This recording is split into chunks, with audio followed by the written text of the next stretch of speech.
নমস্কার বন্ধুরা, আমি শ্রাবণী। আমি একটা ছোট্ট মিনি ব্লগ নিয়ে কিন্তু চলে এসেছি আপনাদের সামনে। তো সবথেকে প্রিয় যে কাজটা শীতের শুরুতে সেটা করতে কিন্তু আমি বসে গেছি। সেটা হচ্ছে বড়ি বানানো। প্রথমেই বলি, এই বড়িটা দেওয়ার জন্য আমি কিন্তু এই তেলের প্যাকেটটা সামনের দিকে একটুখানি কেটে নিয়েছিলাম। আর কোলগেটের মুখটা একদম সমান করে কেটে আমি কিন্তু এইভাবে প্লাস্টিকটা বানিয়ে নিয়েছি বড়ি দেওয়ার জন্য। আর কালকে রাত্রে আমি বিউলির ডাল ভিজিয়ে দিয়েছিলাম, যেটা সকালবেলা উঠে কিন্তু আমি বেটে নিয়েছি। এতে কিন্তু অবশ্যই কালো জিরা অ্যাড করা যায়, কিন্তু আমি ভুলে গেছি কালো জিরাটা দিতে। তো দেখে নিন কত সুন্দরভাবে এটায় বড়ি দেওয়া যায়। আর আমি কিন্তু যখন আমার শ্বশুরবাড়িতে মানে দেশের বাড়িতে ছিলাম, এইভাবেই কিন্তু আমি আর আমার দিদিভাই বড়ি দিতাম। আর আমার বড়ি দিতে ভীষণ ভালো লাগে। আর নিজের হাতের তৈরি একটা বাড়ির জিনিস খাওয়ার মজাটাই আলাদা। তো আমি কিন্তু এখানে আপাতত 1 কেজি ডালের বড়ি দেবো। কিছুটা আমি কুলোর ওপরে দিয়েছি, আর কিছুটা কিন্তু আমি কাপড়ের ওপরে দেবো। তো কি সুন্দর দেখতে লাগছে না, দেখলেই মনটা ভরে যায়। সত্যি কি বলবো, বড়িগুলো দিতে এত আমার মজা লাগে। সকালবেলা মৃদু রোদ্দুর পড়ে গায়ের ওপরে, আর একটু একটু ঠান্ডা ঠান্ডা হাওয়া বাতাস মানে গায়ে লাগে, ভীষণ ভালো লাগে।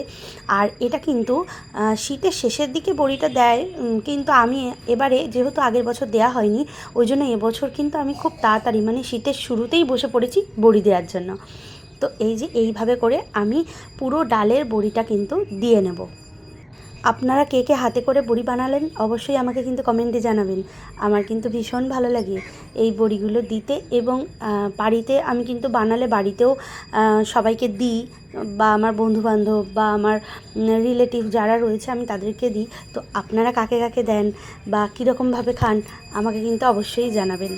তো বড় মেয়ে পড়তে গেছিলো, আমি ওই জন্য একাই কিন্তু ছাদে বড়ি দিচ্ছিলাম। তারপরে আমার বড় মেয়ে চলে এসেছিলো, ওকে বললাম তুই একটু বস আর আমি এদিকে দিই। তো কাপড়টাই কিন্তু আমি দিতে থাকলাম। বড়ি কিন্তু কাপড়ে দিলে সবথেকে বেস্ট, ভীষণ ভালো তোলাও যায়, আর একদম সুন্দর দেখতে হয়, মানে এত কিউট দেখতে লাগে ছোট্ট ছোট্ট। তো এই যে আমার বড়ি কিন্তু শুকিয়ে গেছে, আমার মেয়ে আর আমার দিদা দুজনে মিলে বসে পড়েছে বড়িটাকে তোলবার জন্য, আর এপাশে আমি বসে আছি। এই যে দেখতেই পাচ্ছেন কত সুন্দর হয়েছে বড়িগুলো, আমার ভীষণ ভালো লেগেছে বড়িগুলো। আপনাদের কেমন লাগলো অবশ্যই আমাকে জানাবেন। আর এভাবে করে কারা কারা বড়ি দেন আমাকে কিন্তু নিশ্চয়ই জানাবেন।